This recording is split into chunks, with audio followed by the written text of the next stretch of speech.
Attention all you fishes in the sea. Come swim on in and check out my interview with John Paul Hughes from Glasgow's critically acclaimed shoegaze psychedelic rock band Helicon, where we talk about music, film, and his newly released collaboration with Al Lover called Arise. Come swim on in and give it a listen.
on the subject of Helicon, I do have my favorite song written down here from God Intentions. I'm Let me know if I'm pronouncing this right.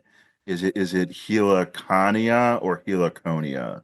Heliconia, yep. Okay. Um, it's uh, it's actually a plant. Oh, Um, okay. yeah, it's actually a kind of exotic plant. But it's yeah, to be honest, from the whole album, it's probably our favorite one to play, and works in those because it's got those two different dimensions to it. It's got the big, the sort of more sparse orchestral opening to it, and the staccato strings and everything. It all builds out to it, and then you've got the big kind of psych rock finish, that kind of kicks in halfway through. And we had a guest vocalist on that, Lavinia Blackwell. Lavinia is an incredible singer who sings in bands like Trembling Bells, and she's got solo work as well. So check her out. Her stuff's really, really cool. More kind of, she's from the more kind of psych folk side of Okay, yeah, psychedelia and yeah. the psych rock. And but yeah, we love that. We actually that's the opening tune on our live sets as well, just because it's a nice big slow builder, and you've got sitar, you've got violins, you've got everything all going on to it. It's super cool, man.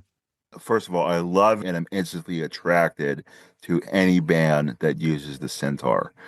You know, I'm probably going to get a lot of shit for this, especially you being from Glasgow and the UK area, but and it might just be my how old I am and everything, but my parents and my parents' generation talk about the Beatles like hmm being, the bee's knees, hmm the like, oh my God, the fucking Beatles, and my my personal opinion on the Beatles is that from listening to, like, their discography, they only got good when they started doing drugs. Yeah. They definitely get more interesting, that's for sure. They definitely get much more interesting. And then Sitar's come in there, and then you've got the Brian Jones influence as well, Right. who played sitar. In fact, we've actually about 2 years ago, was it as much as maybe a year and a half, 2 years ago? Yeah, yeah, maybe. We were asked to take part in a Brian Jones project where I think what was told at the time is the only solo project he finished before he died was the soundtrack to the 1967 German film Mord und Totschlag, I think, which is A Degree of Murder. So the Anita Pallenberg movie, a German movie from 1967, and Brian Jones did the soundtrack for that, along with I think Jimmy Page plays on it. Yeah, I yeah. think a couple of Stones might have played on it, and blah blah blah. But apparently the master tapes were lost, so they were gone. They've never been recovered.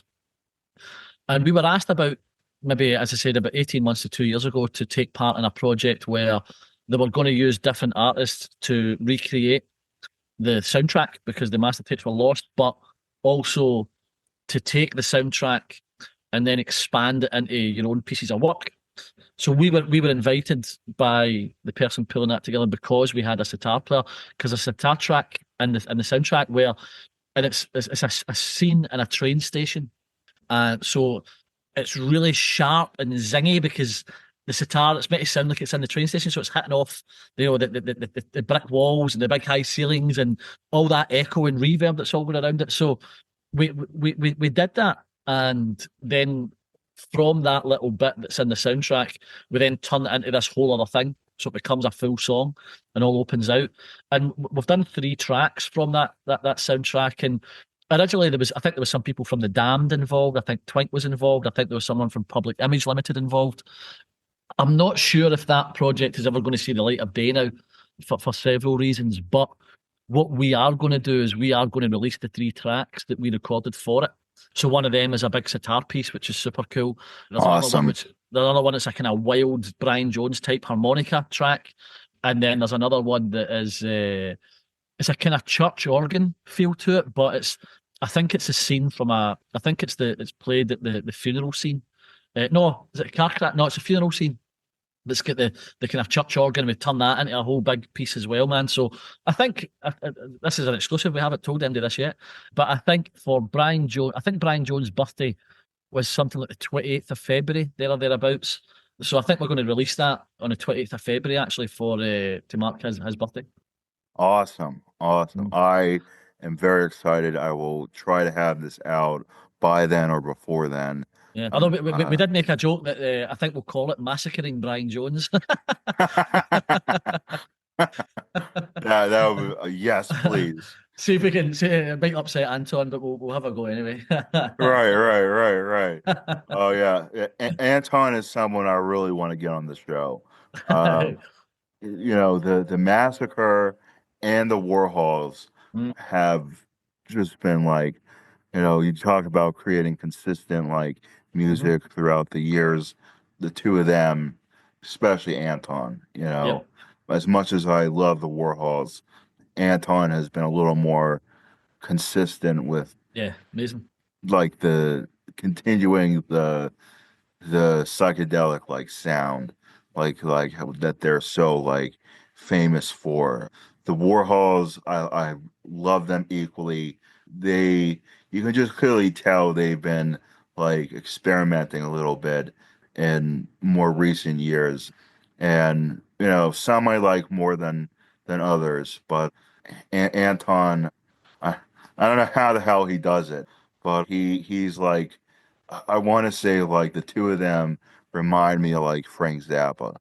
Mhm. And like Frank Zappa was like, I mean, the only commercial album he did was Apostrophe. And even that was like to call that commercial, Aye, it's that's no pop record, that's for sure. Aye, right. aye. And then like just, the different phases he went through, Mhm. especially as he got older and everything. I mean, And his that's what we whole, talk about. That's what we talked about earlier was making music for yourself, not for other right, people. And if it's real and it's authentic and it's good enough, then other people will catch it. exactly. And, God bless Dweezil for continuing his father's legacy, Yeah. touring, playing his dad's stuff. He's like the only like musician child that I give a pass for like playing his dad's It's stuff. bad stuff. Uh, Aye, aye. you know because like even on the top of the Beatles, like Julian Lennon Mhm. basically plays stuff that like John Lennon would Mm. have played. Danny Harrison is pretty much his dad. And the only other band that I can think of, what is it the Wallflowers that like the lead singer is the son of, I forget which musician. Don't know. Yeah, I can't remember. It might be the Wildflowers. I Mm. just it might I forget what band it is, but it's a major like '90s band that it's like the leader of the band is like the son of someone from like the classic rock era. I'd have to look it up. I forget who. Anyone who's listening to this is going to be like, "You fucking idiot! You don't." You can't remember that famous one, but he's like the only one that like I can think of like who's a child of one of the major like classic rock musicians that formed a band and made like a totally new Mhm. sound that's Mhm. totally differentiates the son from the father's music. It's awesome that you get to be the son or daughter of a major musician, but it's hard. I think it's harder for actually, and talk about the reversal of what I said earlier, where Mhm. Mhm. Yeah, it's yeah. easier for music to get out there versus film. I'd say it's harder for the child of a major musician to Get clear overshadowed. Yeah. yes, exactly, Mhm. exactly. To how do you not imitate your father or mother or Mhm. both parents, depending on if they're in a band together, Wings. Uh, uh, how do you, write your own path in the Mhm. music industry with, wanting to separate yourself from, your parents to write your own path in the Mhm. industry, and it's very hard. I'd say it's a lot harder to do something like that Yeah, yeah, than to just very be much so. a child of an Mhm. actor or someone Mhm. in the film industry where you could, go to multiple different routes very easily, whether it's continuing in acting, Yeah.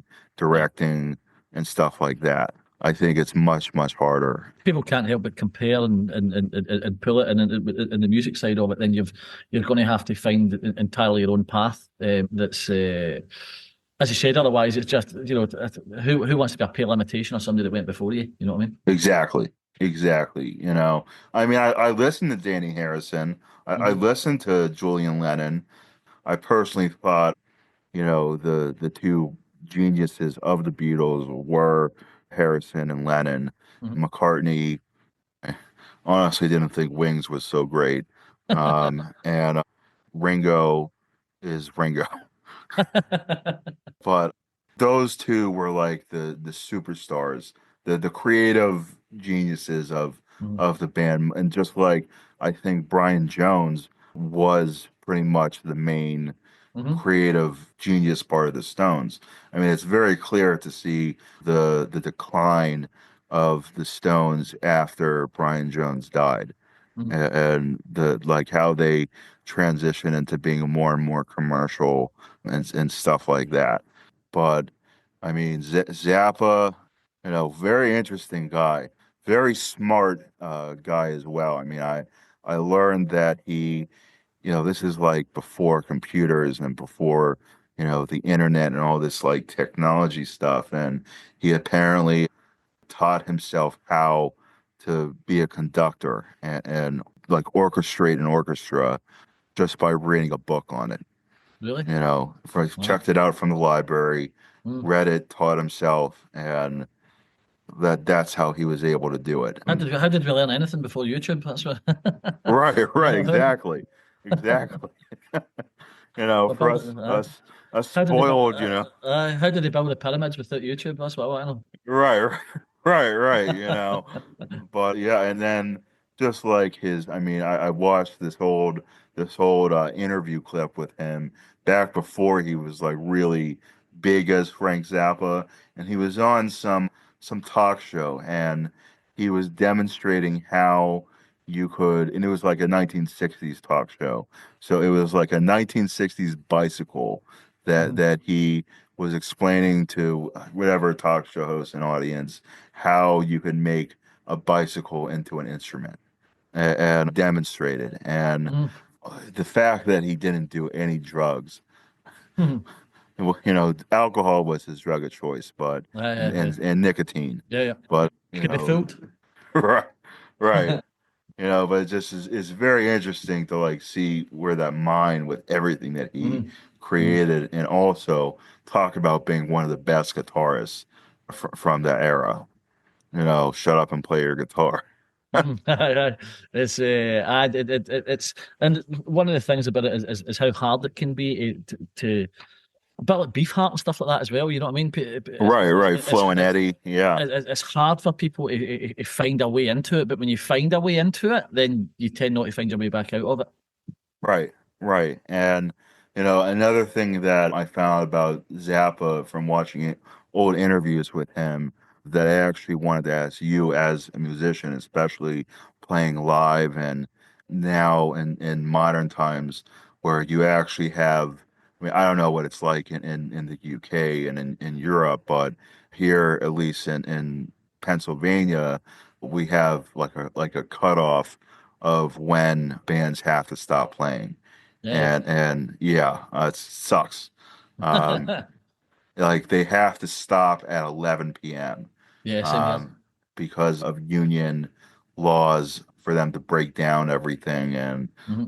put it away and all that. Like the band has to stop playing at 11 o'clock or Yep. they'll be fined. So having those restrictions and this interview that I watched with Zappa, they were asking him like, how can you like basically play the music that you play with the songs that you pick to play and essentially improvise like a totally different version Mm, of mm, each song live performed, and consciously like knowing that you have like this amount of time to play each song, because there's like a cutoff of when you have to stop playing. mm, Like when Helicon is playing live, or any other bands that I've mentioned that you've played with, how do you like determine versus like the studio version versus mhm. the playing live, It's and just knowing like the time constraint? it's just working it out, man. You can sense it and you can feel it, and you practice the shit out of it. There also there will be we tend to do less improvisation than probably some people might think, but even the parts that do feel improvised are usually pretty well locked in and rehearsed, and you've also got that thing where but you're right, you don't want to overrun, because the last thing you've usually planned out a live set with a big finale that you want to leave people with. Right, So right. the last thing you want to do is fuck about on something a bit earlier, and then by the time you get your big finale, they've pulled the plug on you and the lights are on and the sound's been cut. Right, right. So you it can be hard, but it's the same here. It's a 10:30, 11 p.m. curfew the band has to be finished by.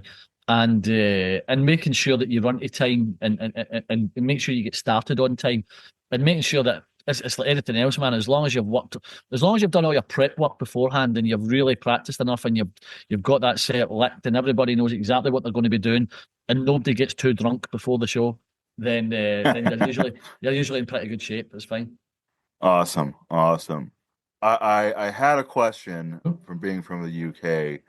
What do you think of Simon Pegg and Nick Frost? Not really my thing, man. I'm Simon Pegg and Nick Frost, obviously huge stars. Simon Pegg, I have heard, and I don't know this. This is pure rumor mill. Is apparently a very, very difficult human being to be around. Interesting, Apparently, he's not a very nice man. interesting. um, Nick Frost, to say the exact opposite. Apparently, he's really nice, and he's a good guy. But that was never. I don't know if obviously as they came, they did. What was their TV? What was this TV show that Simon Pegg did? Yeah, Where it was I know what you're talking about, where they got their spaced, start. Yeah, spaced and all space, that. Yeah, space. they Yeah. did all that. Was kind of more my thing. But by the time they had moved into the kind of movie world and stuff like that, and started doing those kind of comedy horrors, what the Shaun of the Shaun what, of what the was it? Dead, Shaun and of the Dead and all that kind of stuff as well. yeah. It just wasn't really my thing at all, man. I just never really connected with that. But it was maybe it's probably a bit wrong with it, because it's probably not true. It just felt a little quintessentially English for me, rather than in being Scottish. I just didn't really connect with that kind of thing. It wasn't my kind of vibe at all. Are you a big fan? I take it. I like their movies. Yeah. Mm-hmm, I obviously, being from Pittsburgh, mm-hmm. aka land of the zombies, uh, Shaun of the Dead, Yep, I love. yep. I think it's hysterical. When I went to college here in Pittsburgh at Point Park University, and a lot of my teachers and people who were my teachers but taught there were Mm-hmm, all like the George Romero alumni. So John Amplis, who played Martin and was in Creepshow as in the segment of the Where's My Cake? He was the zombie thing that came out of the grave or whatever for the Father's Day thing, mm-hmm, and he worked with Romero a lot. Marty Schiff was another teacher there. He's the guy at the end of Creepshow, the two mm-hmm. garbage men with Tom Savini. Yeah, He's yep. the other garbage man. And actually, here in Pittsburgh, I've covered it a bunch of times because I kind of consider those people like my family. That's not my family. Mm-hmm. And they have a convention here in Pittsburgh literally called the Living Dead Weekend. And it's a whole convention where like my friends run it, and they all these people who are local that were like a zombie, just a zombie or an extra or some kind of zombie, and they try to track down as many people as they can and get them to come. And then they also book like a few other like bigger stars that were in like some of like the bigger movies Yeah, yeah. like Creep Show Mm-hmm. 2, Mm-hmm. Return of the Living Dead. Yep. Even though it's technically not Ramiro, it's like in the same universe, so they'll have people from like, Yep. those movies come to the convention and stuff. So they have like a few actual like celebrities like Greg Nicotero and Howard Berger. Greg is in charge of like The Walking Dead and stuff Mm-hmm. like that in the Creep Show series. They always come to those conventions as like the big, guests. And Greg is actually from Pittsburgh and was like an apprentice to Tom Savini, which Right. is how he got to be where he's at now. But yeah, Shaun of the Dead, I always that's why that one, Mm. especially when they say the line, "We're coming to get you, Barbara." Uh, I lost it, because like I get all the jokes that are Aye. in there because they're like specifically like Living Dead, Yep. jokes. The later stuff they did, like Hot Fuzz, is Hot Fuzz. probably That was like the other my one I was thinking about. Aye. Yeah. yeah, that one is probably like my least Mm-hmm. favorite that Mm-hmm. they've done together.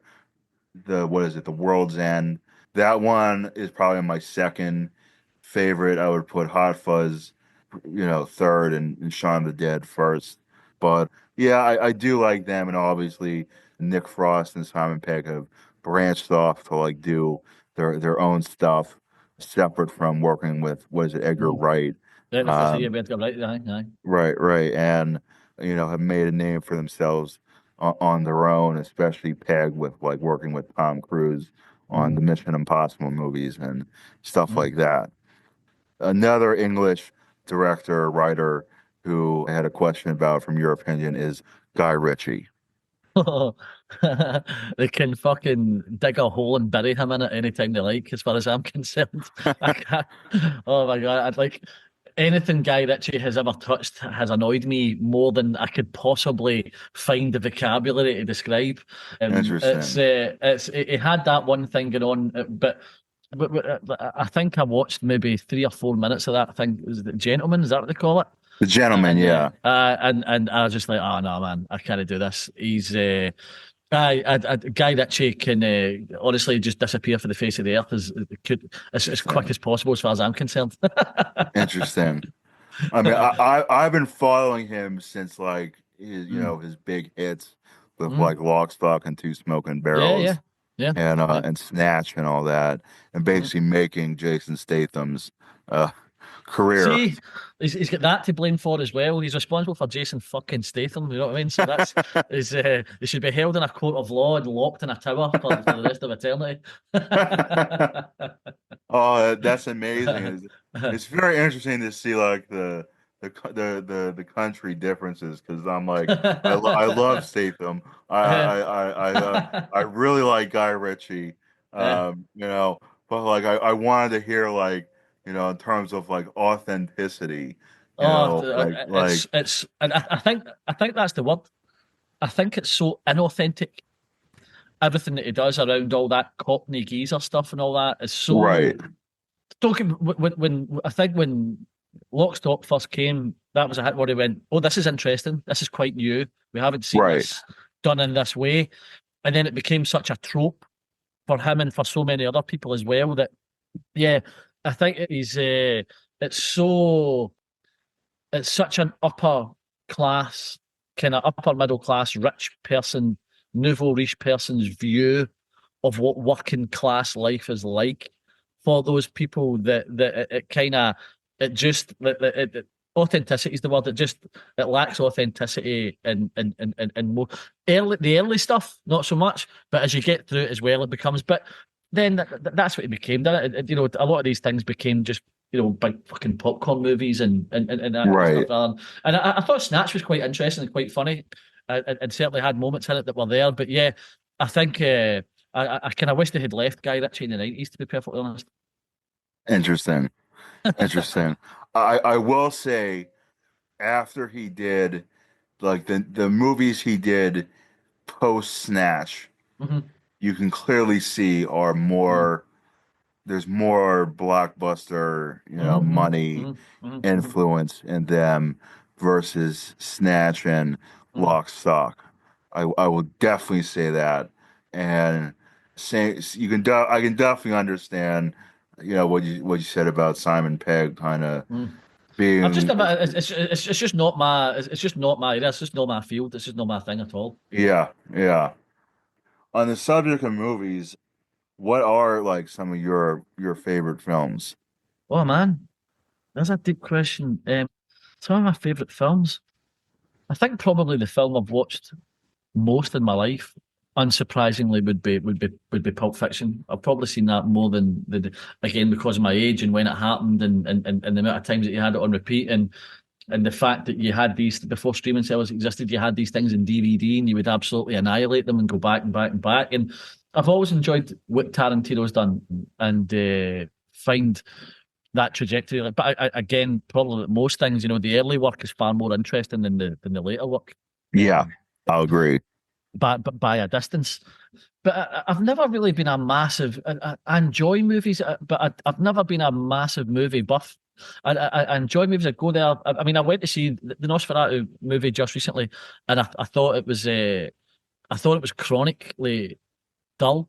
I thought it looked absolutely beautiful, but like you felt absolutely nothing about any of the characters. Like you felt nothing towards any of. Like there was no, you had no connection. You had nothing that going on here. But it was an absolute feast for the eyes. It was gorgeous. Yeah. The cinematography of it was gorgeous. It was there. But you can't put movies. I'm trying to think what would go back there other than the really really obvious classics that you take them back to. But I do have a much more indie movie palette than the big budget, big Hollywood blockbuster stuff. If there's one thing I can't I don't think I've ever seen a good music biopic in my life. I don't think I've ever seen one that I've went, that was fucking amazing and really captured that person. I recently started watching the Bob Marley one that came out, and again I lasted about 5 minutes. That those Yeah, I the couldn't get into that the one. the fake some of those kind of fake Jamaican accents. I was just like, oh Yeah, no, yeah, this yeah. man. Yeah, yeah, But yeah, from what I've heard, the new Dylan movie, which only comes out in the UK at the end of this month. I don't know if it's out in the States already. What's it called? yeah. I know. I can't remember the name. Timothy But Chalamet, isn't it? That's yeah, playing yeah, Dylan. But yeah, yeah. apparently Dylan has had script approval on that. So he's actually worked on script notes and had final script approval. So I think that'd be quite interesting to see how they tell that story again. But I have to say, as far music and movies, it's been a long time since I saw a movie that I absolutely raved about and really really loved. And as for these kind of biopics and of musicians and bands and stuff like that, I honestly that like it always it never ceases to amaze me that they still try to make them after they made Spinal Tap. You know what I mean? See what Right, see once right, that was done, you think people just went right, just don't do that. Like let's just stop making movies about musicians because this right, is how fucking ridiculous it always turns out. But no, they still keep doing it because I think there's even a right. Michael Jack. I think there's even a Michael Jackson Yeah, film coming out. they are doing a Michael Jackson one that I believe the family has to give approval for. So you can imagine how sanitized that is going to Exactly, be exactly, before it gets to um, man. So I don't know, exactly. interesting. But I must say, composing music for movies is something I would love to do. Like I would absolutely love that. Obviously we do a lot of instrumental stuff in it, and it keeps it quite interesting, and it suits it lends itself quite well to use in documentaries and all that kind of stuff as well. And there's actually hopefully a Helicon documentary coming out next year, Oh, awesome. all around the recording of our new album. But the getting into if we could, scoring a movie, I think is something I would absolutely, or a TV show or anything at all. I think I would absolutely love that. But having that, being given that template to create around, I think is a fascinating challenge for the musician because how do you I mean, there's no two. People like John Williams and that have been huge influences on us. You can hear little elements of that kind of work Right, through, right. and I think what has been visually presented to you and finding a way to amplify the emotion in that through music, I think is it's a beautiful talent, but a fascinating challenge I would love to do. That's interesting because I have several things to comment on Mm, in response to that. Because one of the things that I actually was going to ask you and suggest actually is mhm, that your band's music is very cinematic. mhm, So one thing I was going to say as a suggestion or a question is, have you ever thought about like submitting your music to like film licensing to put that in film? And then in terms of scoring, I have two things I wanted to say. One, I am currently trying to find, hopefully through being friends on Facebook with people like mhm, you and all the bands that we talked about, wanted to start like a new thing. One for my podcast, like I need like a musical intro, mhm. how a lot of other, podcasts have. Yep. And I wanted to network with you as well as Mhm, all the other bands that I just mentioned to hopefully start something where, you can like I can switch up the musical intro with mhm. having different bands, Yeah, perform. absolutely not a problem at all. We do that for you, no problem. Awesome, awesome. And then Mhm, in terms of scoring something, I have a script that to know for future reference that could be something I could like put into mhm. the pitch deck. Yep. But it's horror action script, and on the subject of like Tarantino, like we Mhm, were talking about, it's basically like a combination of this like B grade horror movie from like the 90s called Highway to Hell mixed with like true romance and the idea of like how From Dusk Till Dawn did like a 180, mhm. like you if you didn't see the trailer for the movie, you wouldn't know that it's a vampire Oh, really? movie. Yeah. Yeah. But I'm basically still trying to do another rewrite with it, trying to get it together. But if, to know if you could Yeah, do like the absolutely. score, Yeah, that yeah. would be cool. I did Yep. just see a message that we got to wrap up. So Yeah, um, yeah. I got two closer questions for you. Go for it, Uh, man. I know I've been talking about music and movies and everything, but who are some of your favorite bands in general and bands that like influence you? And I know through email we were chatting that you have some tour dates and tours Mhm. and upcoming album to announce. And then I just a personal question. I was wondering if, I mean, we'll see between now and then when I get it posted, but if I could possibly sample a track from the new album to incorporate for listenership for Yeah, the yeah, of course. podcast. Yeah, yeah, of course, Awesome. absolutely. Okay. Yeah, I mean, one of the things I think that helps Helicon have I think certainly a kind of distinctive sound. I don't know if there's, I think you can hear influences of bands in our music, but I don't think we sound like other bands. Yes, yes, I will agree And with that. and that's because there's a pretty broad, diverse range of influences that come around that. Gary, my brother and I, who started the band, come from the same kind of background where we were, kind of introduced to the Beatles and the Stones and the Velvet Underground and the Doors. We came through that kind of, 60s rock up through there that was big, from the Stone Roses, then through Nirvana, through to then you start to understand about, kind of the more psychedelic side of things and where that leads you to and takes you down all those rabbit holes. I mean, Gary jokes sometimes that um, it's little wonder he ended up fucked up in the head because I think for about his 10th birthday, I would be 13, 14. He'd be about 10, 11. I bought him Pink Floyd's Piper at the Gates of Dawn on cassette tape. And he's like, well, Nice. he's like, when your big brother gives you that at 10, he's like, no wonder you end up fucked in the head. You know what I mean? And that's your intro to music. So things like that. Today, still big fans of everybody from, A Place to Bury Strangers and things that sit in there, Acid Mother's Temple. A band that I admire a lot, Primal Scream, and the way that they've been able to shapeshift into Definitely. different genres and do these things. And actually, our next album that we're building towards is probably more in the kind of Primal Scream Exterminator kind of feel. where we're going to be partnering with LA-based DJ and producer Al Lover, who did the recent Permo remix, and Al's going to be Yeah. making that with us. So we're going to be taking his kind of electronica and trip hop and breakbeat and dubstep and all that, and bringing it to our guitars, sitar, bass, psych rock, and see what we can come from that. Whereas someone like Mike comes from very much the kind of the prog influence side of things.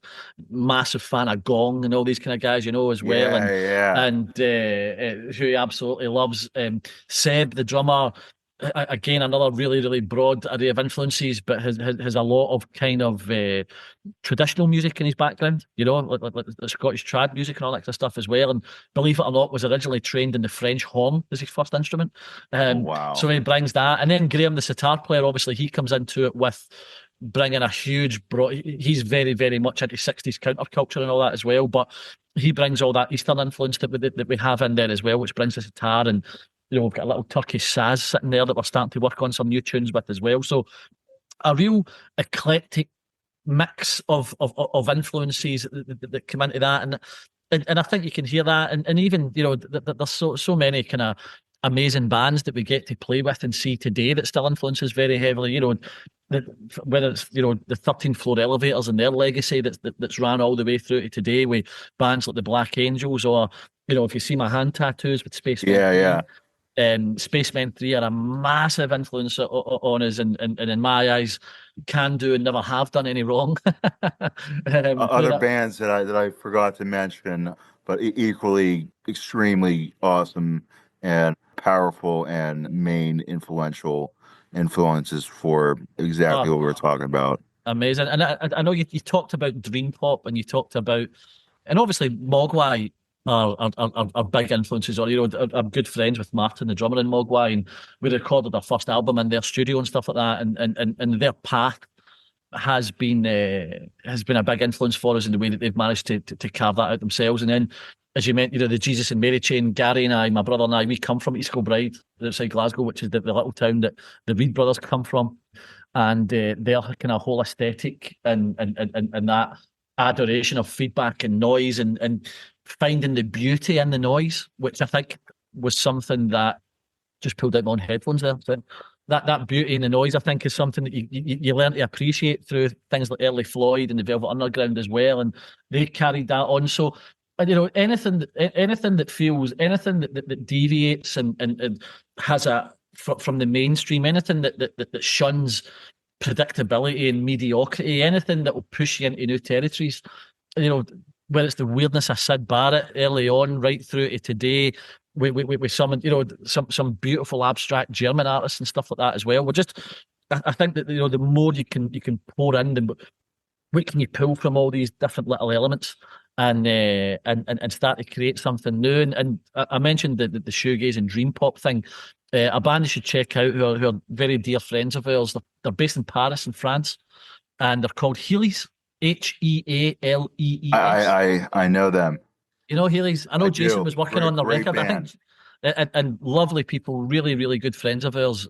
And we've played with them a few times in Paris now. I went down to London to see them not so long ago, and they've just released their first album. And I would recommend anybody who enjoys shoegaze and dream pop. They're super cool. Yes, I'm a big fan of theirs. Now since you mentioned them, I'll shoot them a message to you should get them on the show as well. Yeah, Brian and Hillevi, the kind of couple who Hillevi's on bass, she's Swedish. Brian's actually from New York, I think, originally, and now lives in Paris, a journalist in Paris. And the other guys in the band are from France as well, so highly recommend them. And then moving on to, as you mentioned, we play Lewis Psych Fest down in the south coast of England this next weekend, and then we go on to record the new album in February. I think we might be going to one of the Scottish islands to do that, to try and absorb the rugged landscape and the big open spaces and try and bring that into the music.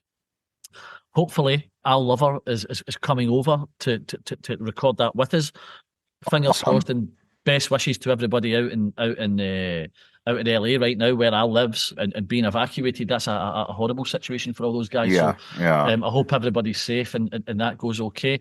And then off the back of that, we're on tour in March around the UK. We have dates in France, Germany, Italy, the Netherlands, and down in England as well. We've got a bunch of festivals to play across the summer. Hopefully, moving this new booking agent, and then we are having a little flirtation with the idea of trying to get over to the States in autumn or early winter. If not then certainly next year. But we most definitely have the States on the agenda to try and get over and do. Hopefully around maybe a festival appearance at something like Levitation. If we do a couple of big festivals around that, then we can build a tour all around it, you know. But definitely, I think we might be about to go into our busiest year yet, so it's exciting. Awesome. Yeah. Whenever the time comes that you thinking about coming to the States and Pittsburgh comes up as a possibility, shoot me a message.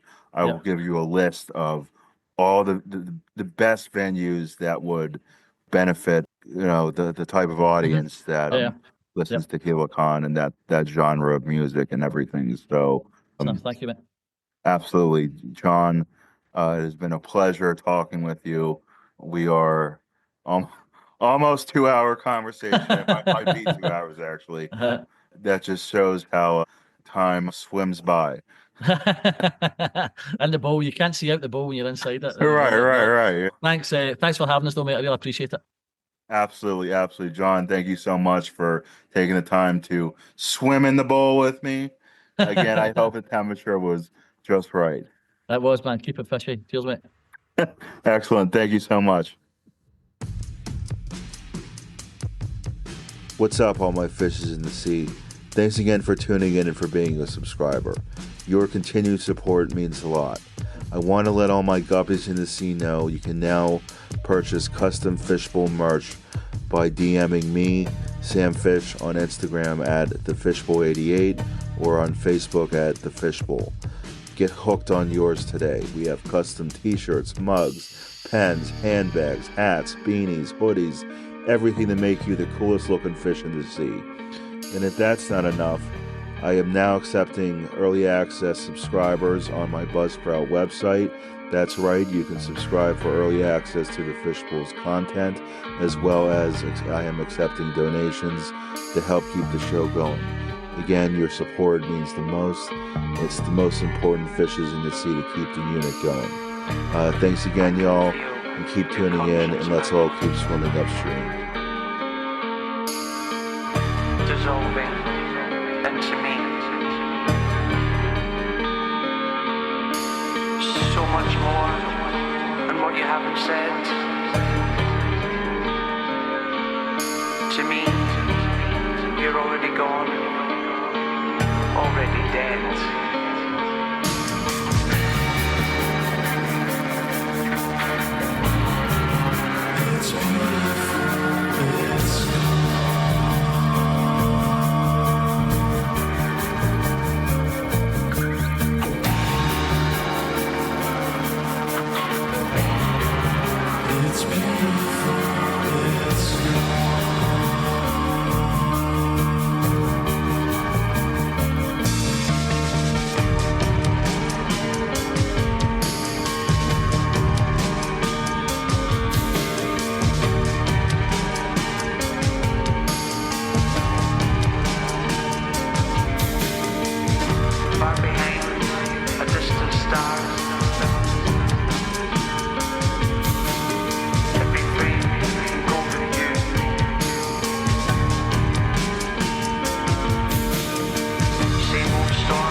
Same old mask.